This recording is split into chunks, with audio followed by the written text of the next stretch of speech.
Lorry traffic controls aimed at preventing post-Brexit disruption around the port of Dover are to have their sunset clauses removed, allowing the emergency measures to be used indefinitely.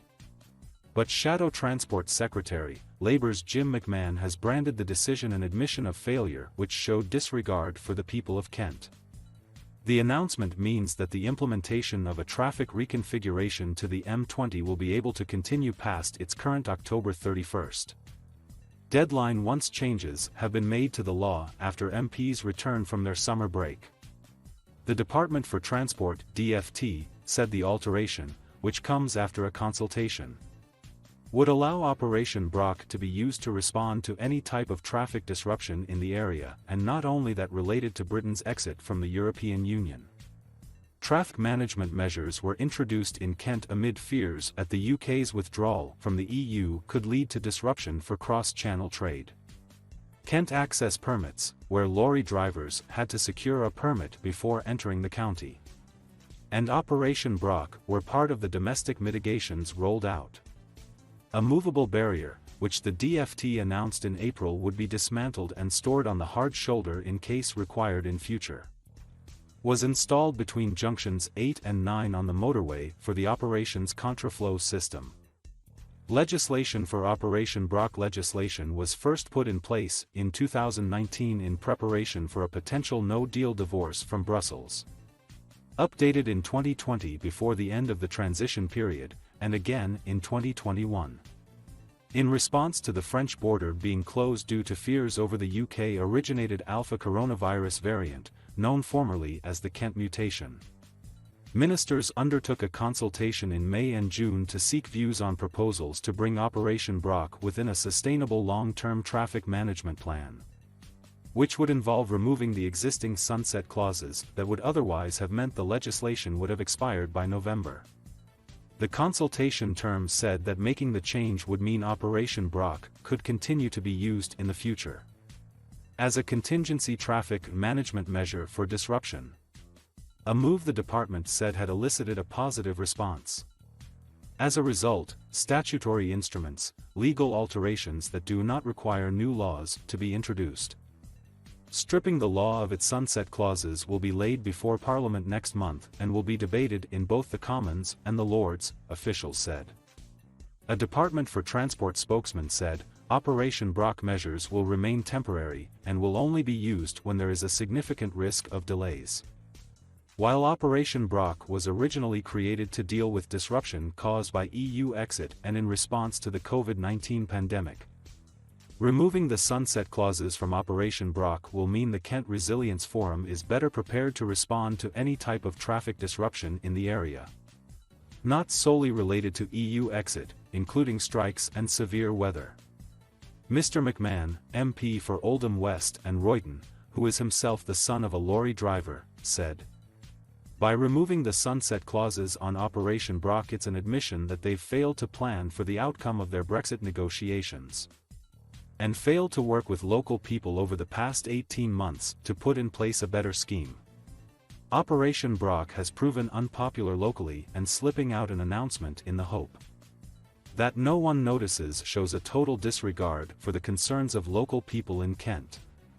Ministers must explain whether they looked at other options, and what mitigation measures they are going to put in place to reduce disruption affecting local communities. In October of last year, the DFT published a document entitled Proposed Legislative Amendments on Enforcing Operation Brock.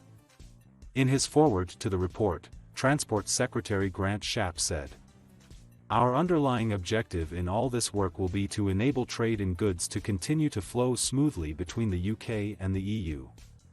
But this will be an important moment of change, and there is at least initially a risk of some additional friction at the border, notably if goods arrive without having completed the necessary customs and other processes. He added, it is thus important that we put in place plans both to minimize the risk of disruption and to mitigate its impact should it occur. And we need, of course, to have a particular focus in that context on the short straits, given the volume of traffic that moves both on the ferries leaving Dover and through the Channel Tunnel. An employee at the British Embassy in Berlin has been arrested on suspicion of spying for Russia, German prosecutors have said. The man, a 57-year-old British national named only as David S., was detained on Tuesday following a joint investigation by the British and German authorities. In a statement, the German Federal Prosecutor's Office said he is suspected of selling documents obtained during his work at the embassy to a representative of a Russian intelligence service. He is due to appear before an investigating judge at the Federal Court of Justice later on Wednesday. In a statement, the Metropolitan Police said, the man was arrested in the Berlin area on suspicion of committing offenses relating to being engaged in intelligence agent activity under German law. In return for providing information, the accused received cash in a previously unknown amount. Primacy for the investigation remains with German authorities. Officers from the Counter-Terrorism Command continue to liaise with German counterparts as the investigation continues. The Met's Counter-Terrorism Command is responsible for investigating alleged breaches of the Official Secrets Act. According to the prosecutor's statement, the suspect, who worked as a local employee at the embassy, was arrested in the German town of Potsdam. Police subsequently carried out searches at his home and at his workplace. He is said to be suspected of having worked for a foreign secret service since at least November last year. On at least one occasion he forwarded documents obtained in the course of his professional activities to a representative of a Russian intelligence service, the statement said. In return for providing information, the accused received cash in a previously unknown amount. In a statement, a UK government spokesman said, an individual who was contracted to work for the government was arrested yesterday by the German authorities. It would not be appropriate to comment further as there is an ongoing police investigation. France has threatened reprisals against Britain if Number 10 doesn't grant its fishermen greater access to UK waters. Europe Minister Clement Beaune said Paris will be a brutal and difficult partner until it secures more catches. French trawler men have accused Number 10 of failing to stick to last year's Brexit deal by shutting them out of our coastal areas. But British officials deny the claims and say they've granted fishing licenses in line with information provided by the EU Commission. Last week skippers blockaded the port of Boulogne and stopped UK lorries in a protest against the current terms. Mr. Beaune, who is Emmanuel Macron's right-hand man, said Paris may withhold access for UK banks to the continent in retaliation. He said, "We are asking for the whole deal, nothing but the deal.